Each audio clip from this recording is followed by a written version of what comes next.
আপনি যদি একজন ফোনপে ইউজার হয়ে থাকেন তাহলে এই ভিডিওটি আপনারই জন্য। কেন বলছি চলুন স্ক্রিনে আপনাদের দেখিয়ে দিই। এর জন্য সবার প্রথমে আপনি আপনার মোবাইল থেকে ফোনপে অ্যাপে চলে আসবেন। ফোনপে অ্যাপে চলে আসার পর একটু নিচের দিকে স্ক্রল করবেন, তাহলে রিওয়ার্ডস নামে একটা সেকশন দেখতে পাবেন যেখানে লেখা রয়েছে অফার্স অ্যান্ড ক্যাশব্যাক। এইখানে ক্লিক করবেন।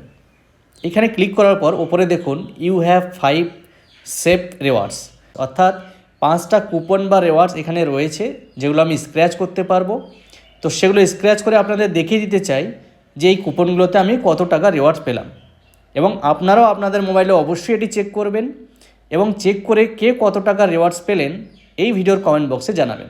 তো আমি এক এক করে 5টি কুপন আপনাদের সামনে স্ক্র্যাচ করছি।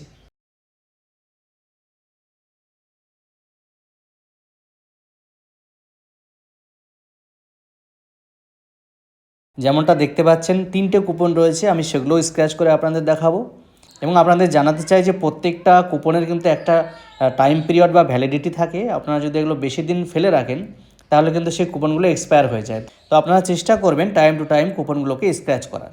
আরেকটা কুপন স্ক্র্যাচ করে আমি আপনাদের দেখিয়ে দিচ্ছি। এটাতেও কিন্তু ওই 1.5 টাকারই ক্যাশব্যাক এসেছে। আরও 2টো কুপন রয়েছে, আমরা সেগুলো স্ক্র্যাচ করব। রিওয়ার্ডস অ্যামাউন্ট ধীরে ধীরে কমছে, দেখা যাক এটা শেষ কুপন এবং এটাতে স্ক্র্যাচ করে কত টাকা আমরা পাই। যাই হোক, আমরা যখন ইউপিআই ট্রানজ্যাকশন করি সেই ক্ষেত্রে আমাদের কোনো কমিশন বা ছাড় তো থাকে না। তো সেদিক থেকে বিচার করলে এই স্ক্র্যাচ কুপনের ব্যাপারটা খুব একটা খারাপ না। এবং আপনারা অবশ্যই কমেন্ট করে দুটো জিনিস জানাবেন। প্রথমত, আপনারা এটা আগে জানতেন কি না, এবং যারা জেনেছেন আমার এই ভিডিও থেকে তারা স্ক্র্যাচ করে সর্বমোট কত টাকা রিওয়ার্ডস পেয়েছেন অবশ্যই এই ভিডিওতে কমেন্ট করে জানাবেন।